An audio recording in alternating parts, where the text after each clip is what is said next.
allude for, we love to allude her for her exceptional leadership and someone that continues to prove that what a man can do, a woman can do better, and what a woman cannot do can never be done. So please, and also appreciate the teens in our midst. Thank you for showing up, and thank you for listening, for coming to listening to this essential and very notable topic, which is communication, effective communication. So to my colleagues that are also here, I appreciate you, the HODs and everyone. But because I don't have time, I won't be able to recognize all protocols, but I appreciate everybody for coming. Okay, before I start, I want us to understand that communication is something that nobody knows everything about. As nobody has all, nobody lacks all. We are all learning. It's a skill that we all need to learn. It's just like driving. Anybody can be involved in an accident. Nobody is the master driver. The same thing with communication. Anybody can be involved in the accident of communication. But the essence of it is for us to learn. And that is why we are here today. Okay. If we can, I want to, just a person, to read the first sentence. Sorry, it's not a sentence because I forgot the full stop. So, but read the first statement on the board. Please, can we have a volunteer? Okay, Mr. David.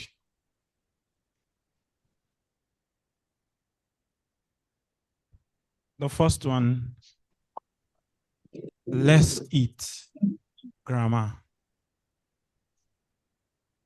Thank you very much. Okay, who is going to volunteer to read the second one? Okay, my dean. Let's eat grammar. Okay. Can someone tell us the difference between the two sentences? Or there's no difference at all? Okay. The first one is an invitation extended to grammar to join in eating, while the second one is presenting grammar as a food to be eaten. Okay. Thank you very much, the Dean of Student Care Services. But do you know that the fact that the absence of comma is what actually differentiates the two sentences? So that shows you that just a comma can actually put you in trouble. Because the first sentence will make you a very pleasant person, and the second sentence will make you a cannibal. So you can see the fact that the most minute aspect of communication is very important. Just that comma can actually put a whole family in trouble because cannibalism is not accepted anywhere. So that is why I said communication is tricky, unpredictable, and sometimes hilarious. But mastering it makes life much easier. Understanding the essence of communication makes us what? Have easy lifestyles. Because a lot of people get into trouble because of what they say or what they said at a particular point in time. Do you understand that? And I know some of us must have witnessed the issue that happened in UNN when the lecturer, I think a student assaulted the lecturer, right? The history student assaulted the lecturer. Do you know what took place there is miscommunication?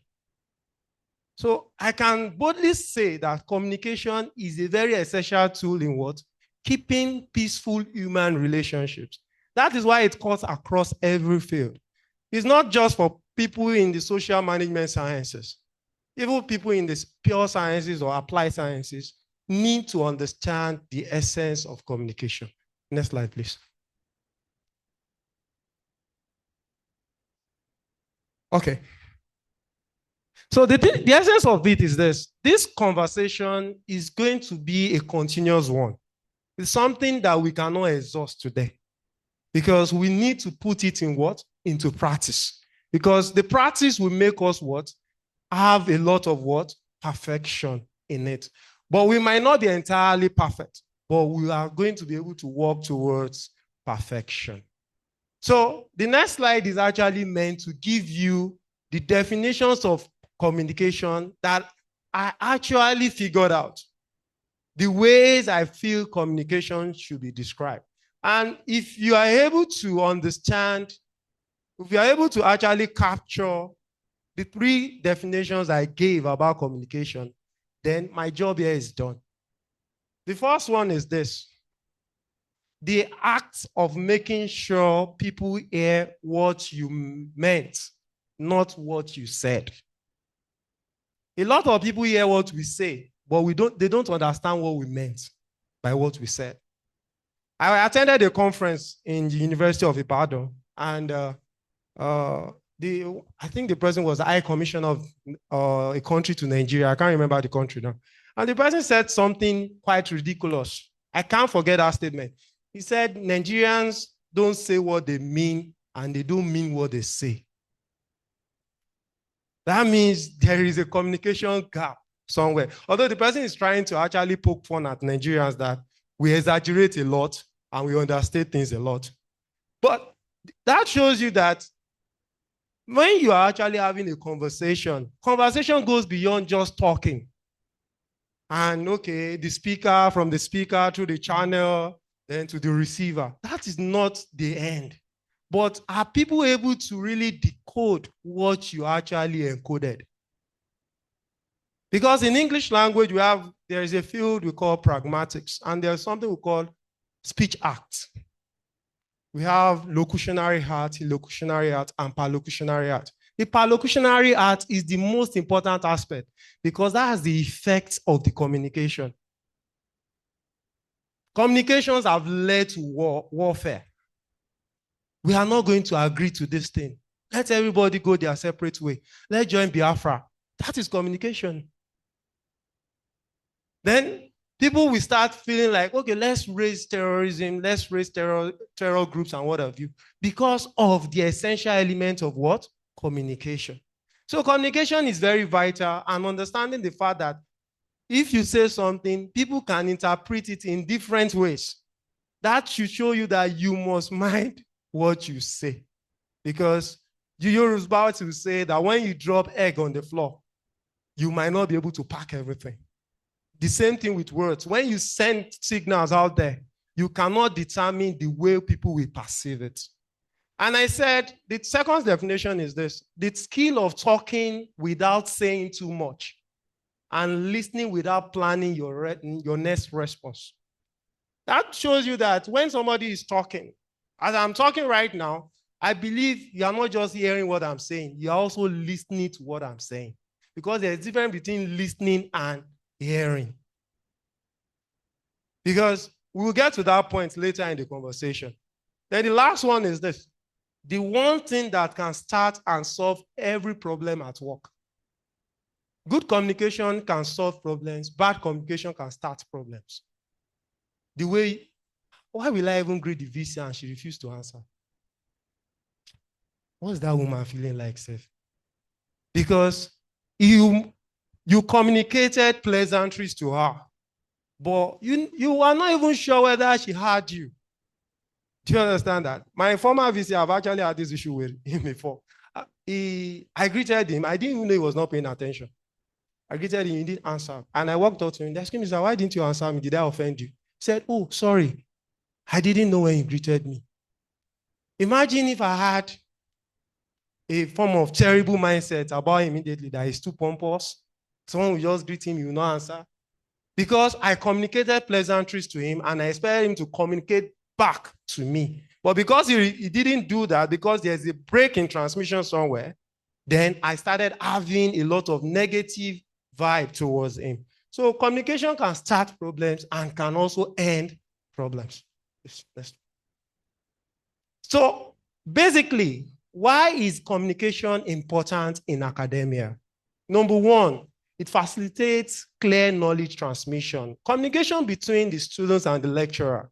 This discipline, like I used to tell everyone, is not meant for everybody. Not discipline, I mean the profession of lecturing. It's not meant for everybody. Because there are so many things that goes into what the lecturer student communication. And that is why a lot of people will tell you that lecturers are meant to not just come to class to lecture. They are meant to be psychologists. They are meant to be psychiatrists. They are meant to be counselors. They are meant to be parents. They are meant to be mentors, because they are wearing different things at the same time. And that's why some people encapsulate it and said teaching is a noble profession, because it's meant for noble people. People who are able to take themselves through this rigorous process of becoming different things in one person. So if you don't communicate very well, there is no way the students will understand what you are trying to say. Because a lot of times we discover that students are not really doing so well. Although sometimes it can be a fault of theirs, but sometimes it could be a break in transmission that is causing the problem. Because I have seen situations where students perform very bad in a particular course, and they are doing so well in another lecturer's course in the same department. Then the question you ask is this: what is really happening? Why are they doing so well here and they are performing badly here? And it might not be as a result of the bad teaching approach. It could just be a communication gap.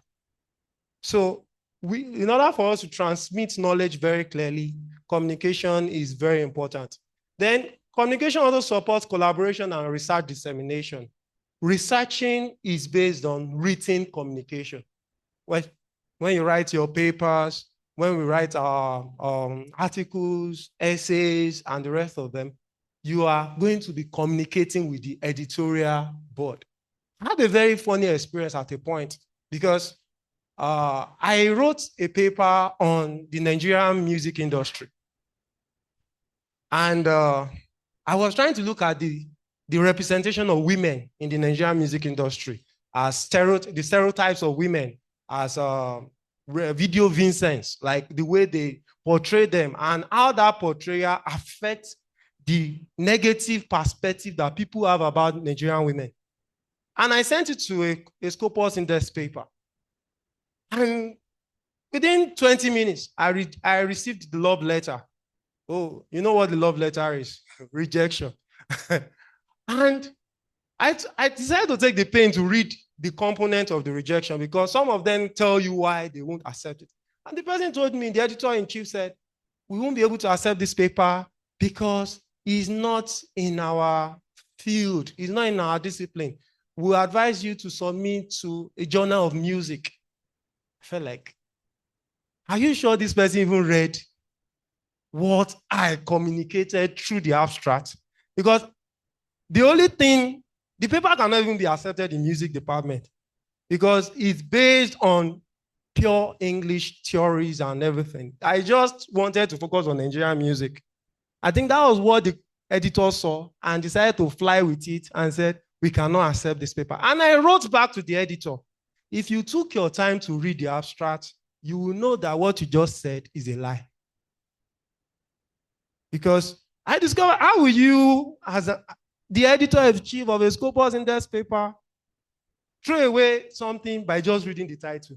Because I am very sure the person just read the title, because the person is meant to be a professor of English. Do you understand that? So because I was even very surprised when the rejection came 20 minutes after. I felt like it's too, the rejection is actually very fast. You don't reject papers that way. You should give it like a day or two before you reject. So that was what actually even gave me the signal that miscommunication has taken place there. And as a result of that, my paper was not accepted. I was one that lost anyway.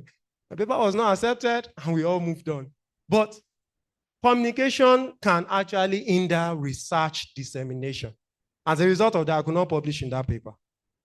Then communication, okay, it prevents miscommunication and misunderstanding in academic settings.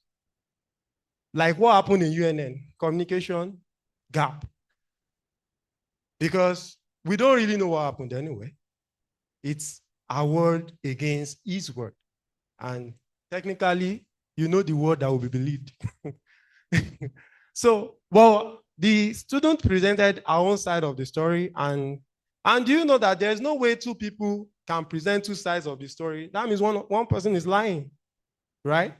Because of miscommunication, misunderstanding can actually ensue. It also enhances student engagement and learning. Communication enhances student engagement and learning. Interacting with your students. I was taking the IGMB class in the other campus, and I noticed the student has always been distracted in my class for the past 2 weeks. Then when the rest of the class was actually asked to go, I told her to wait. Then I asked a student to wait outside, so they won't start having another mindset that why would you ask a female student to wait after the class? So we'll get to that too. So when I asked the girl, where have you always been sending your mind? That was the first question I asked, and the girl laughed. She said, there's nothing. I said, you can't tell me there's nothing. Then the student now confessed to me that, oh, she has been thinking about how to start a business and her parents won't support it. I said, the next question I asked was, how old are you? She said 17. I said, wow. Okay. We love the fact that you want to have entrepreneurial spirit. Beautiful. You are a real Nigerian because you are not just depending on one plan. You are having different plans. But do you know you are going to lose the two if you don't concentrate in class? But do you know that if I was not really paying attention, I might not be able to even know that the student was not in my class? That her body was just coming to class to mark attendance, but she was absent-minded. So sometimes communication enhances what? Students' learning. When we communicate with, I know sometimes it can be very difficult in large classes, but sometimes we take the pain to actually look through, we will understand that some students are just coming to class to warm the chairs. They are not even in class at all because the signs are always there. We'll get to that too. For you to, the skill that we can use to identify students that are really listening in the class. We'll get to that too. Then it also improves academic writing and publishing sources. I've also discussed that earlier. It promotes interdisciplinary research. Communication between faculties can lead to interdisciplinary research. There's a field in the United States of America called the medical humanities. A lot of people probably some years ago wouldn't have believed that English language graduates and medical doctors can have something unite them together, which is medical humanities. And that's even the focus of my PhD, trauma studies. How text can actually expose you to understanding the essence of trauma, what trauma is all about, the psychological impact of trauma. And okay, let me not get to that, sorry. Then it also strengthens mentorship and academic guidance. A whole lot of places we have people who call faculty advisors or level advisors. Communication between students and the lecturer strengthens this bond because there are some things that students might want to relay with us that if you present yourself as the alpha and omega of the class, it will be difficult to assess because some of them actually have burdens to share. But because we have not created that atmosphere of communication, although some of them tend to abuse the privilege, we understand that. But I've seen situations where there are some lecturers that, okay, I told someone about a prof that I got to know when I was having my master's degree, that when the students are even trying to see in, it's always like a tug of war, speaking in tongues. Have you imagined students sending a text message to a professor and they will have to show virtually all their classmates? I hope this thing will not get prof angry. I hope this message is not insultive. I hope I composed it very well. And imagine how such a professor will be able to relate with that kind of student. A prof that is even feared because of text message, that they have to do a lot of consultation before they can send text message to him. Such a professor might find it difficult to actually assess the student because the students are not robots. They are humans, they have emotions. And when it takes a very disciplined student to really take himself out of the negative, or let me not say negative, the very forceful or coercive nature of a lecturer. Like, if a lecturer is not fun to learn under, it takes a disciplined student to learn under such a lecturer. If a lecturer is very angry, that when we were in school, we used to know lecturers that have happy homes and the ones that don't. We're like, why is he angry now? What happened? Angry. What did we do? And there was a time during our GST classes, somebody eased in class and the lecturer walked out. Someone eased and the lecturer walked out. We felt like we are not the ones that eased. Why did he walk out? He said, I don't care. Bring out the person that eased. How do you know the person that eased, for crying out loud? So in such a way, how do you think, and eventually the lecturer gave us a D anyway, but how do you want people to learn under people that feel like once you offend me, you have offended God? Do you understand that? So communication can be very difficult in that. It also encourages constructive feedback. People will not be scared to tell you the truth if you know how to communicate very well. I love doing something at the end of every semester or every session.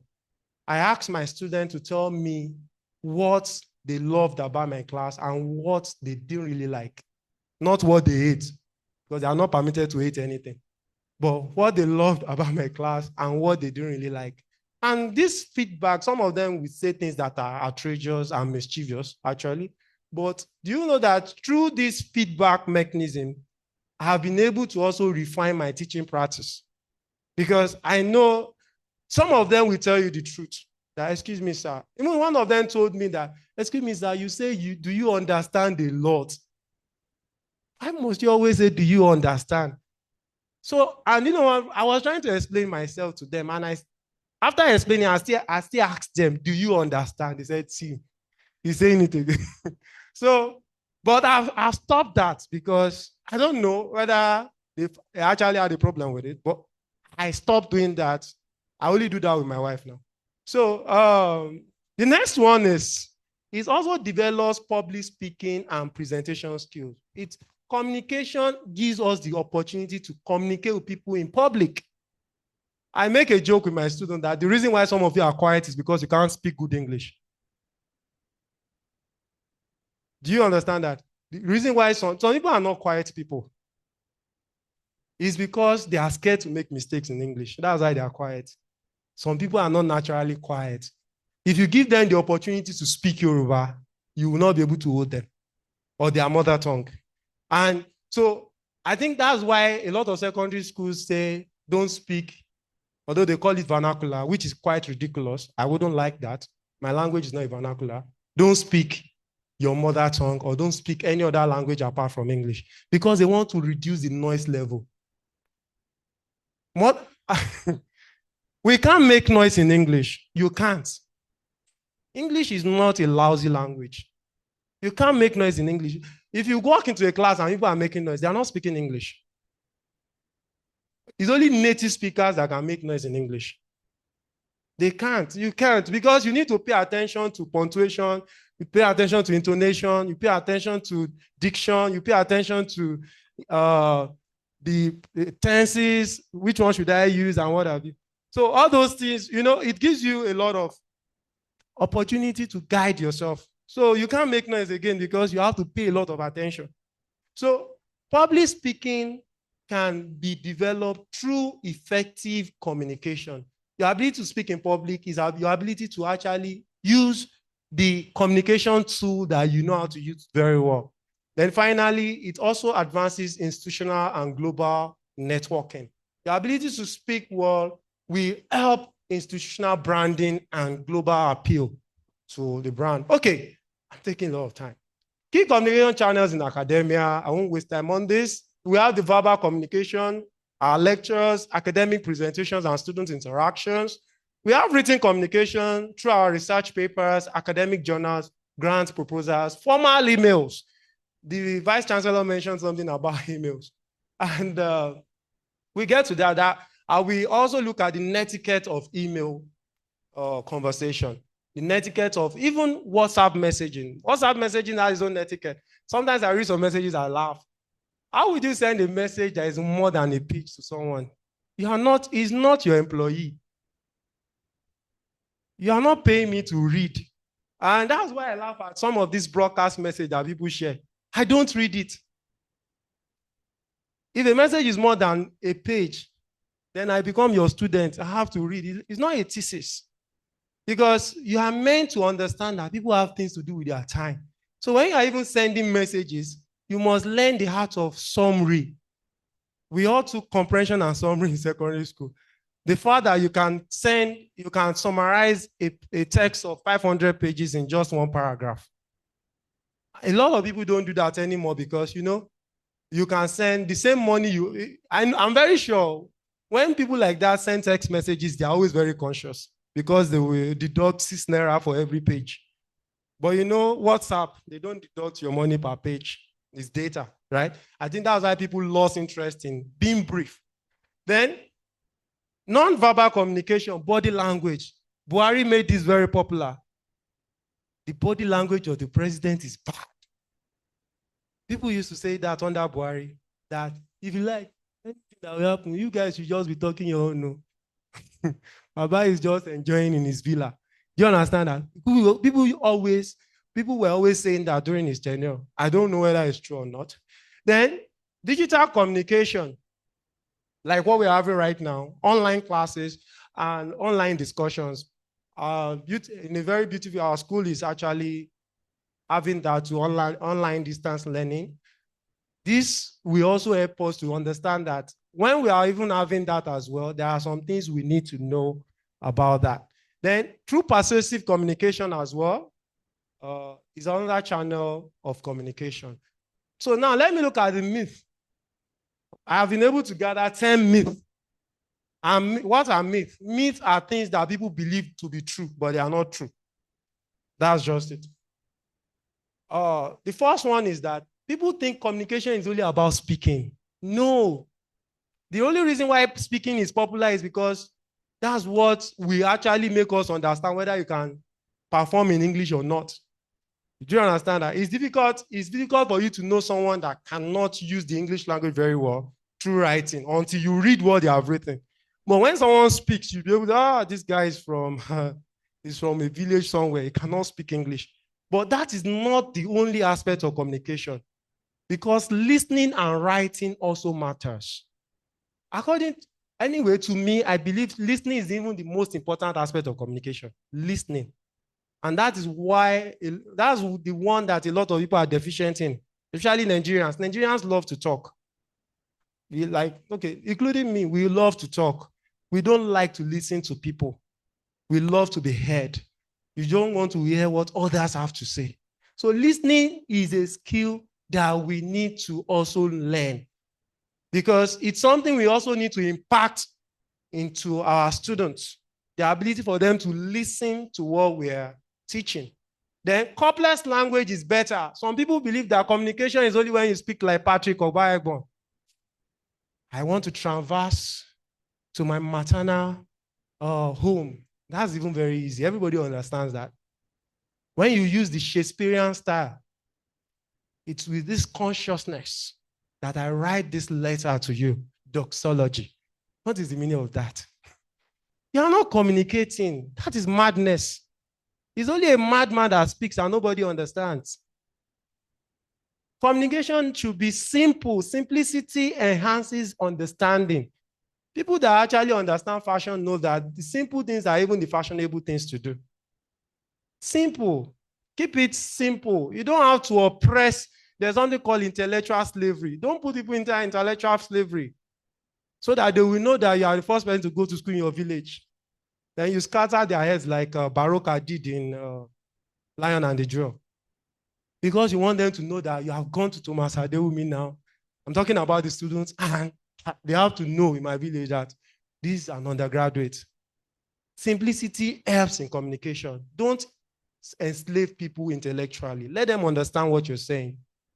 Then, emails are always understood as intended. Tone can be misinterpreted. Emails are not always understood as intended. That is why sometimes when you get your emails, sometimes you worry, what are we going to do about this one? because the tone of any email can be misinterpreted. So when we are sending mails to, we should understand that tone is also very important, not just diction. There are some words you shouldn't use with your superior. Not even slangs. There are some words that are not official. There are some words that are outdated that we shouldn't use when we are sending mails. Or there are some words that even superiors should not use to the inferiors. Like, I used to have a conversation with a friend. He told me that his VC used to tell them, you people should get it into your head. You be like, what does that even mean? How do you tell adults to get it into their head? That is very condescending. You shut up. Even I should not use shut up to the students. Can you be quiet? The class is going on air. Please, can you keep it down? Do you understand that? So when we use words can actually send the negative or the wrong tone. Then there's also a myth that students automatically understand instructions. It's a lie. Students don't always. Sometimes when the chorus answer is yes. Do you understand? Yes, because everybody is tired of seeing our faces. They want to go out. But they don't usually understand. That's why some of them turn in the wrong assignments. It's a lack of understanding. So we shouldn't believe that when we give instructions, they will understand or they must understand. Sometimes we need to come down to their level. And sometimes we need to even break the instruction into bits. And sometimes I do this too. Sometimes I ask one of them to paraphrase what I have said. What do you think instruction means? What do you think you are meant to do in your assignment? So if one of them is able to come out with it, then at least if others don't understand, they can meet him to explain what should be done. So then written communication is less important than verbal communication. This is not true. Written communication is also very important. We need to learn how to do things with words. Use the appropriate words when you need to use it. Then silence misunderstanding, which is a lie. Silence does not always misunderstanding, but they might not even know how to ask you to go back. You don't understand. So sometimes silence can be very mischievous and can be very deadly. Doesn't mean that they all understand what you're trying to say. Then academic communication is only for scholars. No. Everyone should learn how to communicate with a very academic tone. Academic tone is official tone. Everyone should learn how to do that. Then people also believe that digital communication is always efficient. That is a total lie.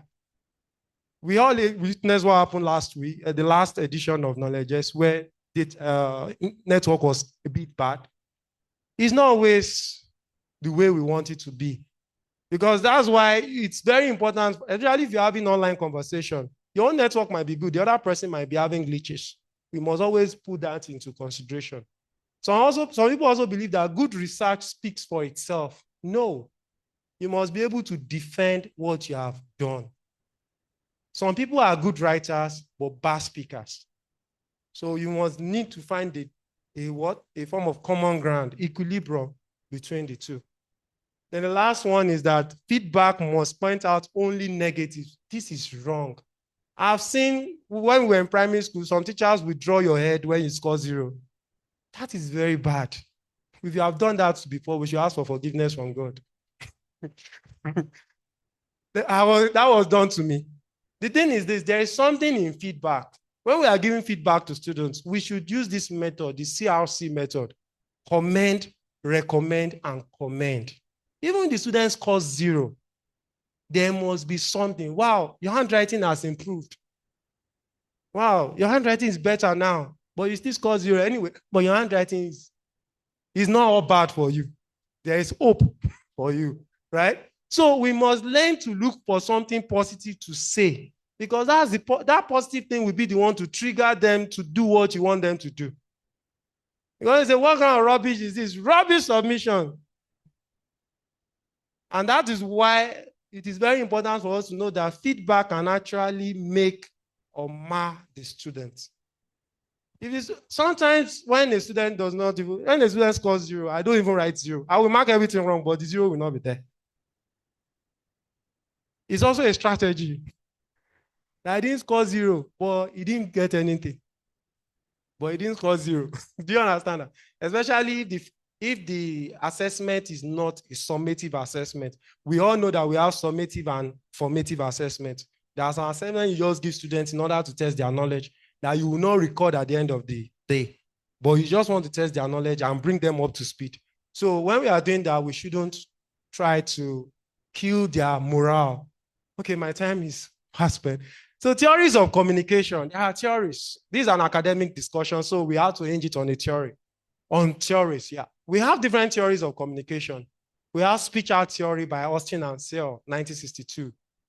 This theory believes that language performs 3 essential roles. Number 1, requesting, apologizing, and commanding.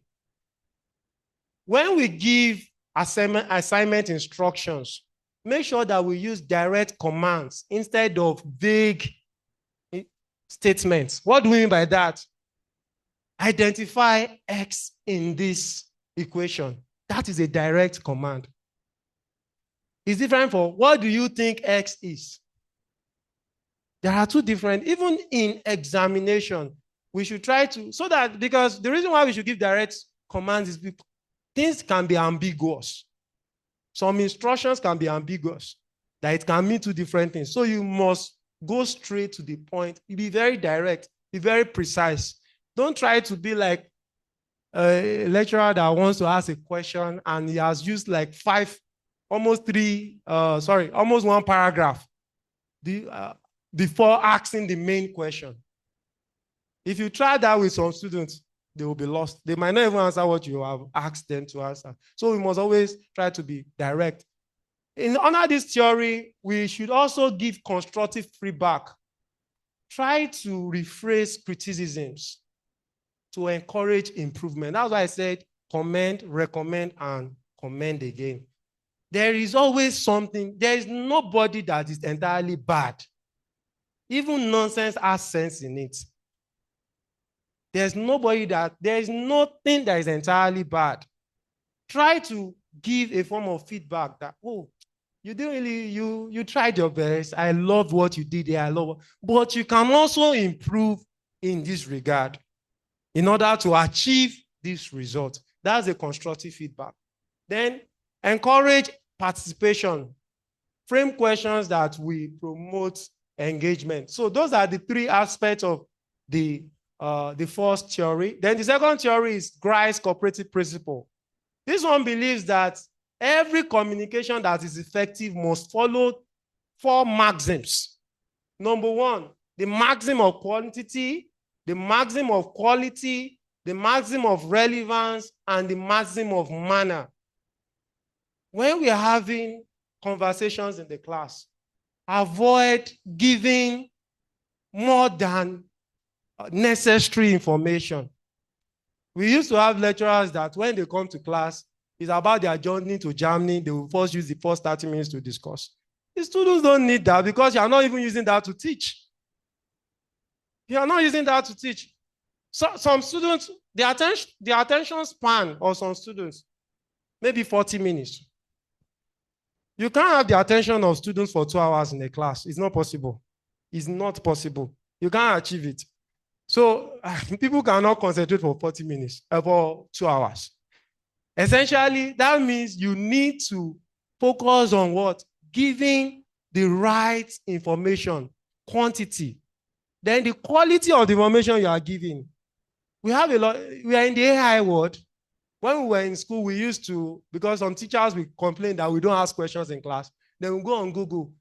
We have difficult questions in this topic. Since you want us to ask questions, then we want to make sure you are not able to answer the question. So we say difficult questions. If the teacher is teaching us social linguistics, difficult questions in social linguistics, you are the one that asks for the question. We're going to give you.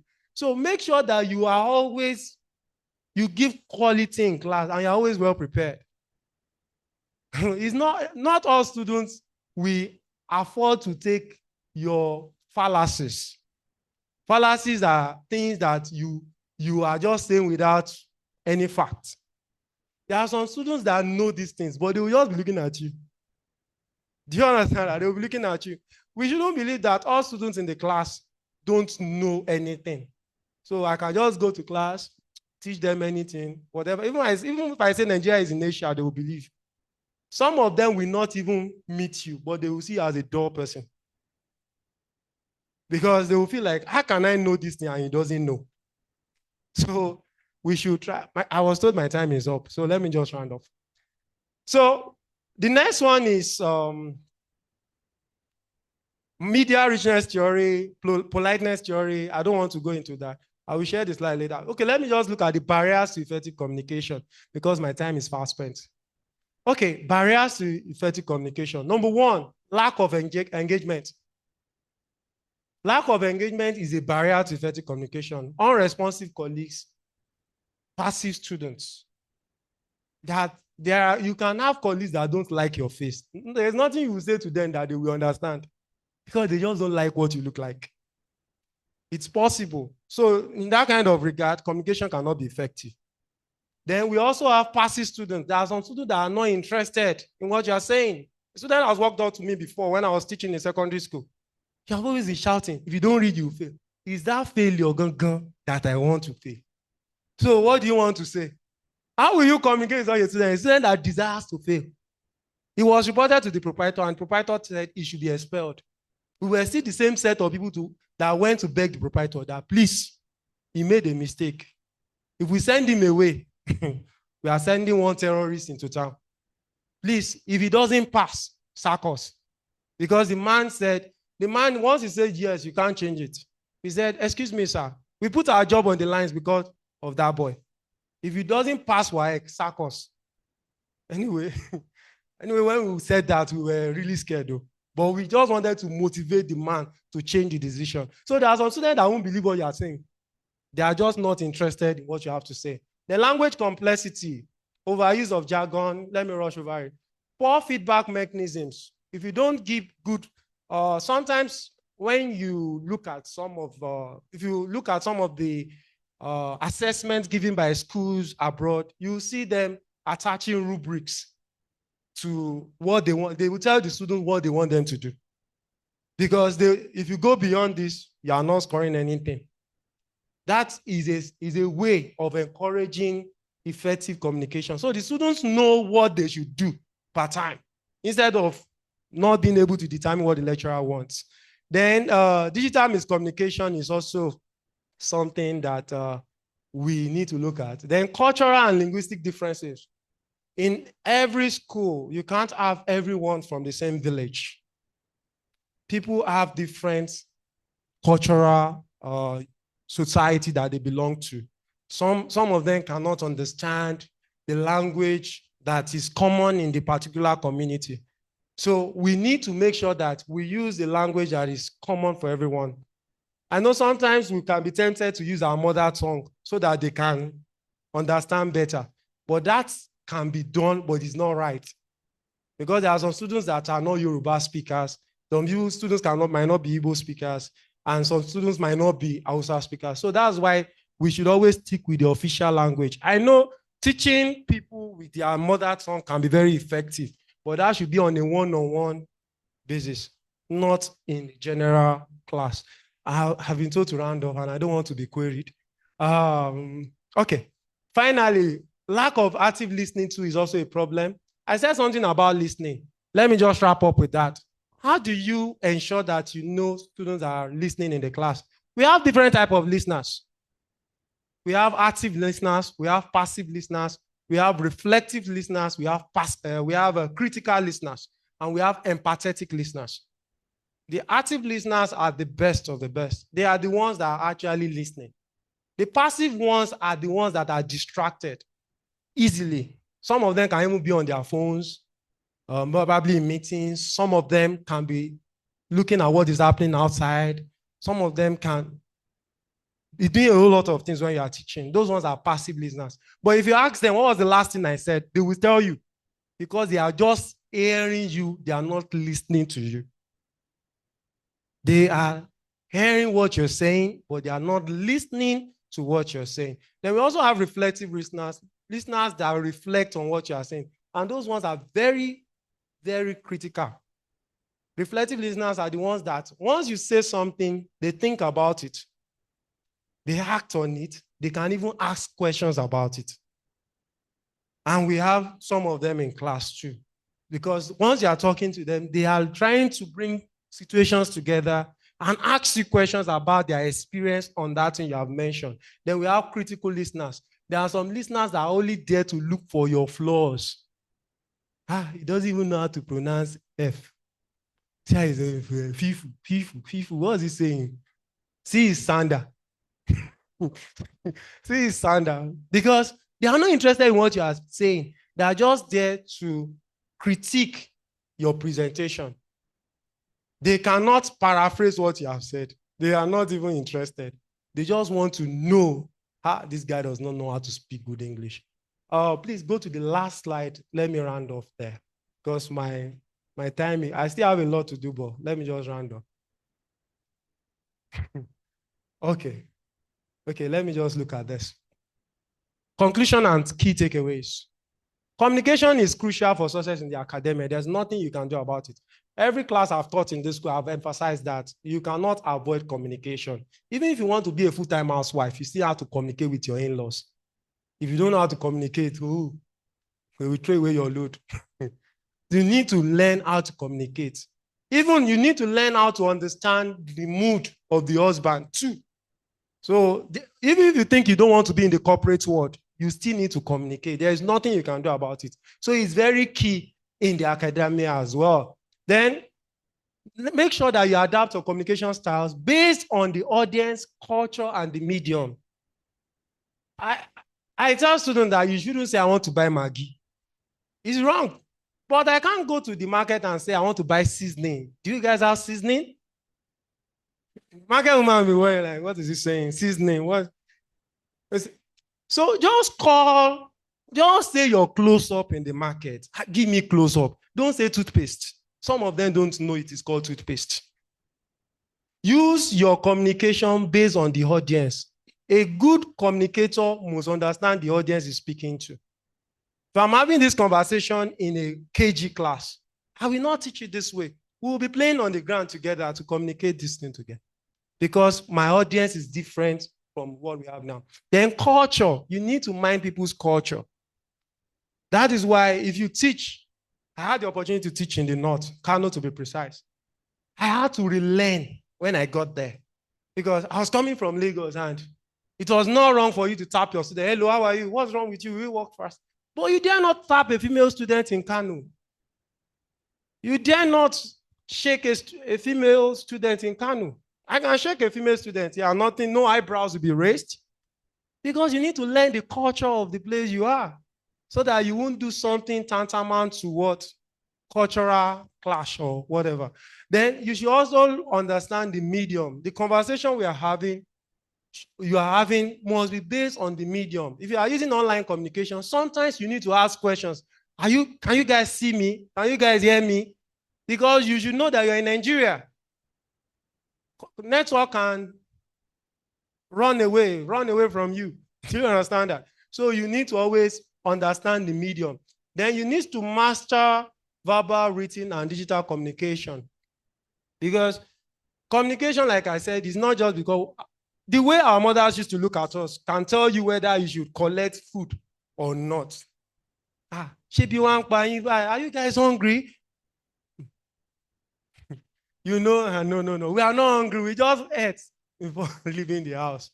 Because if you collect the food, you are done. So you need to understand even sign, signals, body language. Sometimes you tell students something. Sometimes you'll be teaching in class and the head is on the table. Some of them are having a very bad posture. You can only force the horse to the river. You can't force it to drink. Sometimes I I have had situations where I had to round off the class. What's the essence of standing in front of people that are not interested in what you're saying anymore because they are probably tired? So, and sometimes you can even take the conversation beyond the classroom and still teach the topic using things that they want to talk about. You can use football to teach a lesson. You can use what interests them to teach. You have a mindset on what you teach. We can throw away the PowerPoint now and use what we actually arouse their interest. That's why teachers should be dynamic professionals, because sometimes what you plan might not be what you need to do. So then institutions should establish clear and centralized communication channels that are easily accessible to staff and students. Communication channels should be established, and we have that here. If you want to talk to the VC, you know the channels of communication that you need to use. That has been established. Faculty and staff should adopt an open door policy. This is very beautiful. Keep our offices open so that people can come to us and talk to us. And regular forums should be organized for students to give students a voice. Let them hear their opinions. Like what I said, you can ask them, what do you like about this class? What do you hate about this class? Then you can also use anonymous surveys and suggestion boxes to actually encourage open communication. Let people tell you what they don't like about it. Then communication trainings should always be offered. It's obvious that I can't finish this. Like when I was told how to do this within 30 minutes, I laughed like Sarah did. But I hope I was able to give you guys Isaac, and we're all laughing now. So the last thing is the key quotes I made. My key quotes, yeah. Go down, please. Sorry. My top 6 quotes about the essence of communication. The single biggest problem in communication is the illusion that it has taken place. Some communication did not take place, but we believe it has taken place. Everybody, do you all understand? Yes. Happy lecturer going back to his office. It's when the result is out that you know that understanding 0. So, wise men talk because they have something to say. Fools because they have some. Okay, wise men talk because they have something to say. Fools because they have to say something. Silence is golden sometimes. Sometimes silence can even mean more than words. So we have 2 ears and 1 mouth so that we can listen twice as much as we speak. So we should listen more because we have 2 ears and just 1 mouth. So we should learn to listen to people more. Even that's how God planned it, so that we can listen. We should listen more than talk. Speak clearly if you speak at all. Carve every word before you let it fall. Speak clearly if you speak at all. Always be clear. Sometimes when I ask students, what is your name? And I have to ask again. There's a problem. If you cannot even say your own name clearly, there's a problem. I used to tell them, are you embarrassed by your name? You don't want me to hear your name or what? Or you don't like your name? Let's have a name for you. Or let's christen you again if you don't like your names. So when we talk at all, let us be audible. We used to have people that if you don't get to their class, don't sit in the first 2 rows, you cannot hear them. Just forget that day because of the level of their voice. That's why sometimes we have public address systems in classes as well. Kind words can be short and easy to speak, but the echoes are truly endless. I have a quote there as well, and that's where I'm going to round off. The most important aspect of communication is what was left unsaid. What was not said, that's the most important thing. What you say might not even be as important as what you left unsaid. That is why we must always speak clearly with the right quality and with the right quantity. Thank you very much for listening. We can do that better, a very big one. Thank you so much, Mr. Adelokun, for sharing such a hugely incisive workshop this afternoon. They always say that the largest room in the world is a room for improvement. I've learned something new today, but I'm surprised that you said somebody cannot make noise in English. But our people in the House of Rep and Senate, okay. So maybe maybe we'll put that to test, but the thing was just ringing in my brain that, is it actually possible that you cannot make noise in English? I'll do some research on it. Thank you, but I believe and trust what you said. Thank you so much. I have passed around a slip showing the URL to indicate our attendance, tinyurl.com/TAUKM12. You will be able to, no, I will send it on the platform because those that are on the platform are not here. Everyone, okay, I'm going to edit that access. Thank you so much.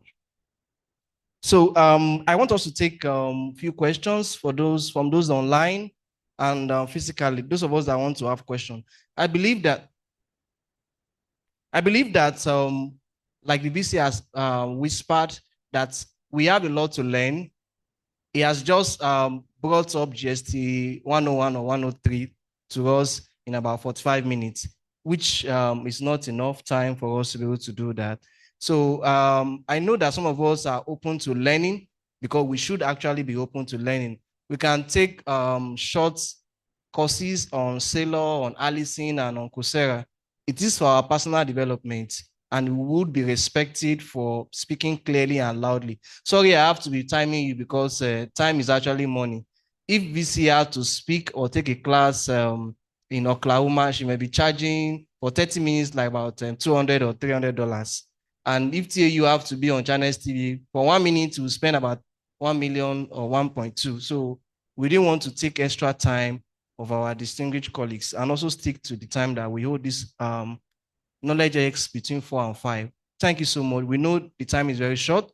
We are going to create another time in another month to take you through this. Please, may I request Ms. Fumi, please kindly help me pass around the bottle of water on each row.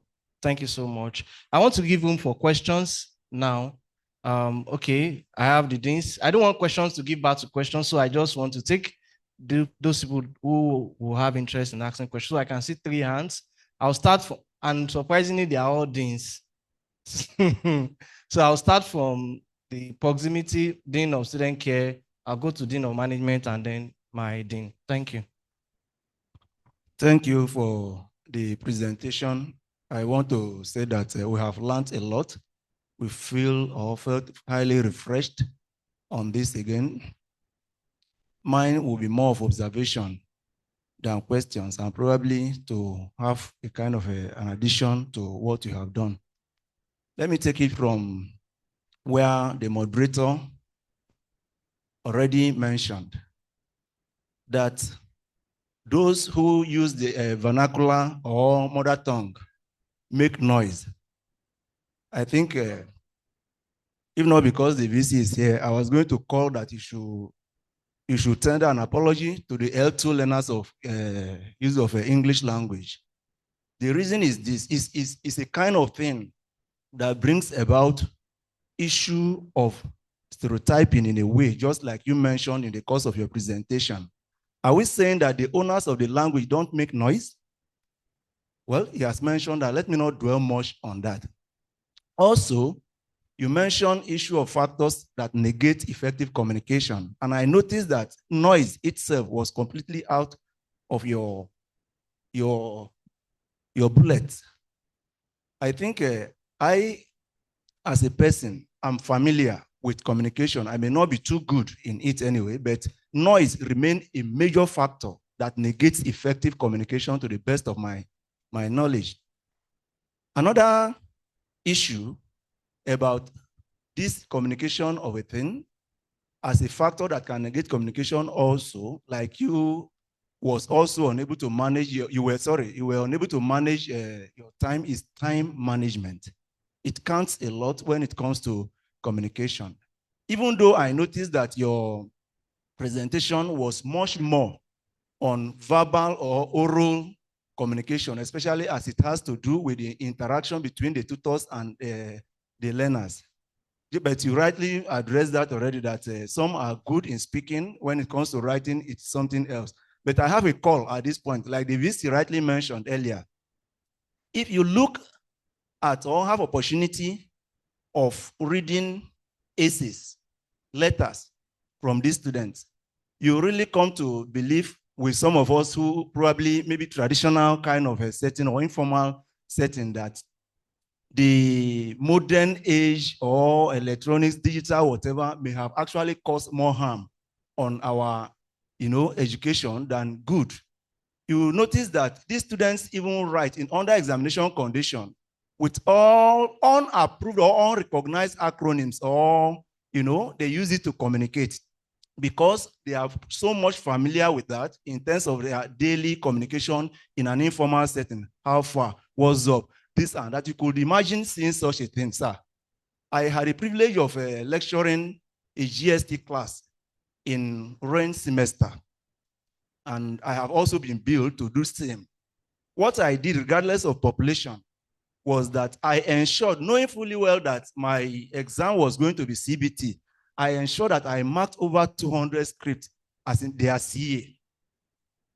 The people, thank God you are not the only one taking use of English now or communication skills as the case may be. Please, I'm calling on you, sir, that people should see a way of giving these children for us. Let them know the format of writing an official letter. It is important. That area is suffering a lot. Thank you.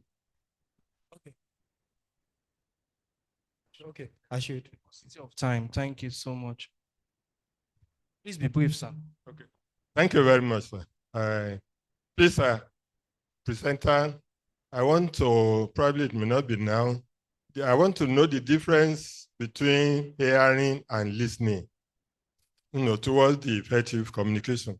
Number two, sir, you sent in a paper and it was rejected within 20 minutes. Please, I want you to see that, don't you think that the abstract speak a lot when you conduct a research, that the abstract can even mark you within 5 minutes?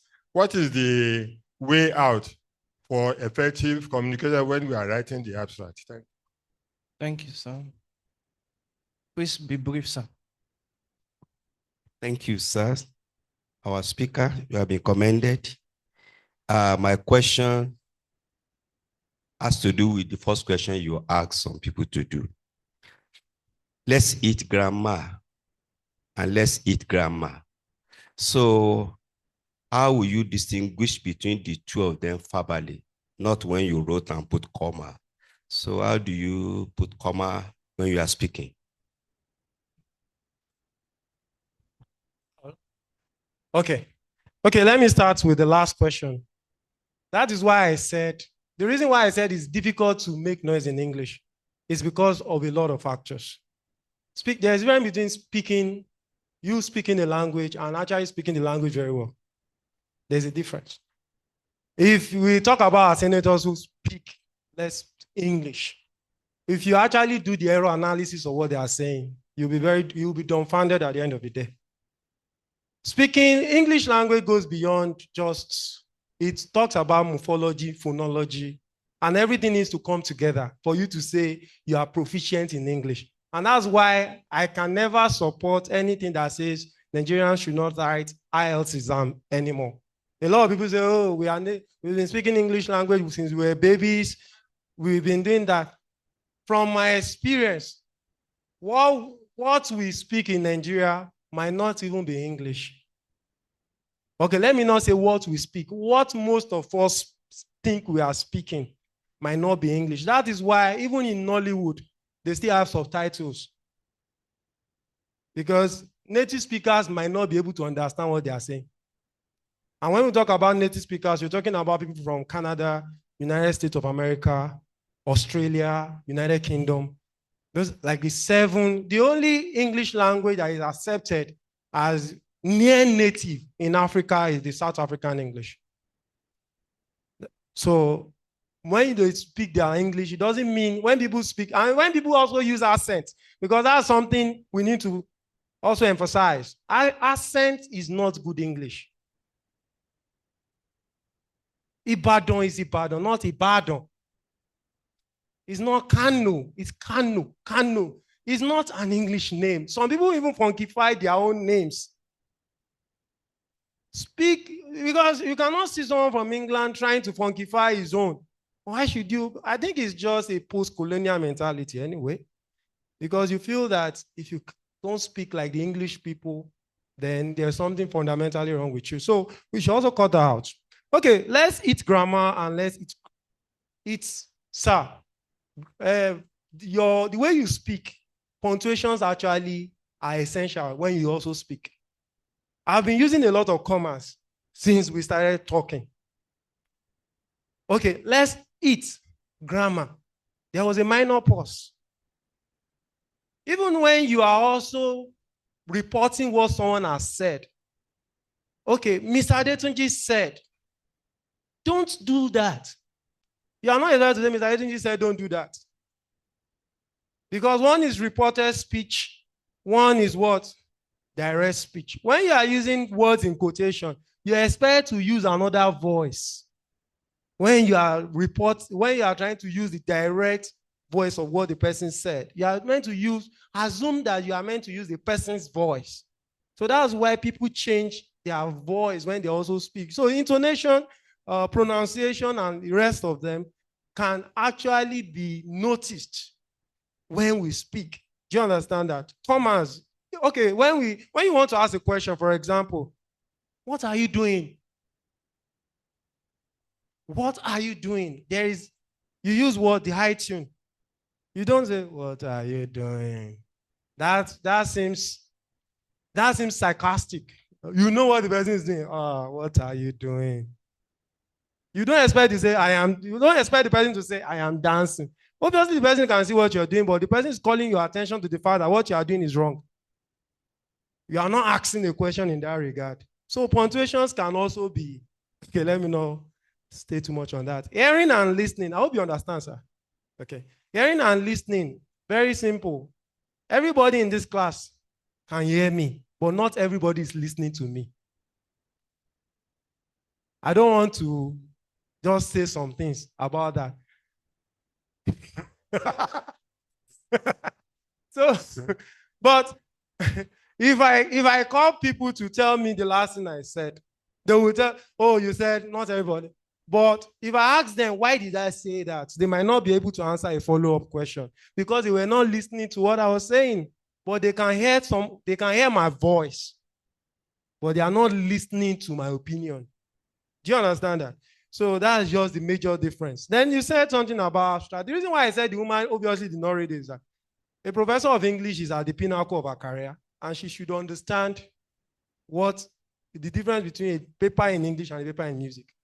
So I was so sure that she did not read the abstract in that regard, because she would have seen the theory I used, the findings I made, and the conclusions I came up to. Do you understand that? But she didn't do that.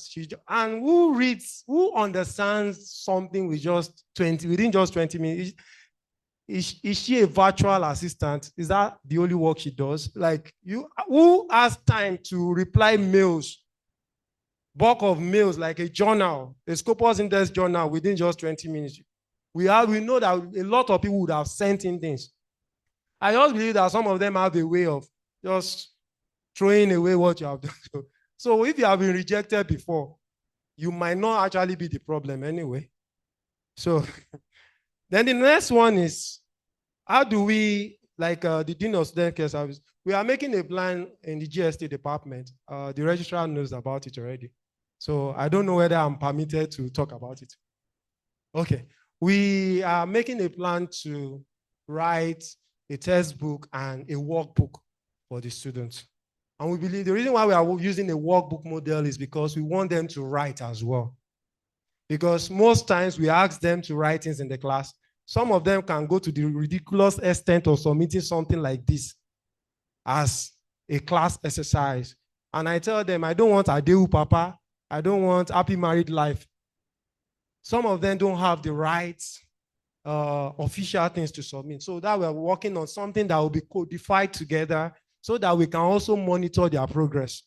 If they need counseling, if they need remedial action, we can always recommend. I think I've attended to all questions. Very beautiful round of applause. Thank you so much, everyone. The Vice Chancellor informed me that some members of staff from Fidelity Bank will be joining us. Can you kindly indicate those are connected online so that we can give you the due recognition. If you're joining us from Fidelity Bank, we want to give you a proper recognition. Can you kindly unmute yourself to speak or possibly rename yourself properly so that I can give you the due recognition? Thank you so much, Dr. Olorumola, for your contribution. It was not a question, it was just a contribution. So excited that Professor Bolagade of the Vice Chancellor of Amman Patigi University is still with us. We are really happy to have you on board. Professor Raouf Ibrahim, thank you so much for joining us as well. Other professors, doctors, and dignified personalities who have joined us today, it is not in our practice not to give you proper recognition. We just want to ensure that we put the right spec in the round hole, in the right hole. Vice Chancellor Ma, because we are having a physical presentation, I would love us to present the certificate of appreciation to the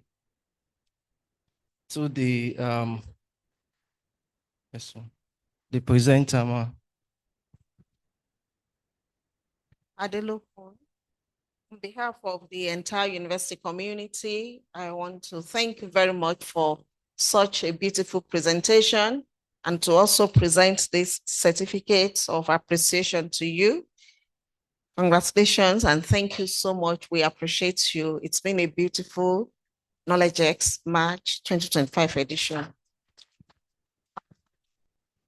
I want to invite the registrar to please present the souvenir to the presenter as well.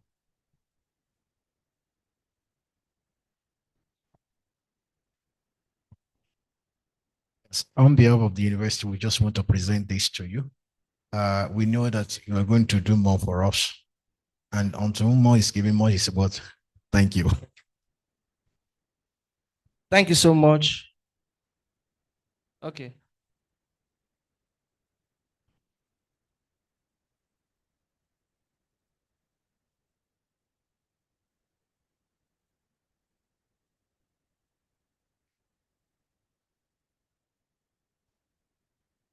Thank you very much. We appreciate you.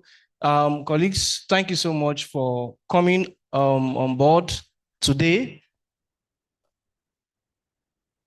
I want to just find out for the last time if we have members of staff from Fidelity Bank. I don't think they joined, or possibly they've not indicated.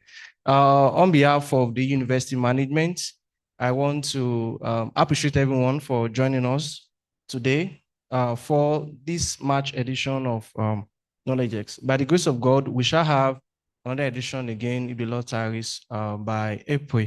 The time will be communicated, and the venue remains the virtual lab here. Have a good evening.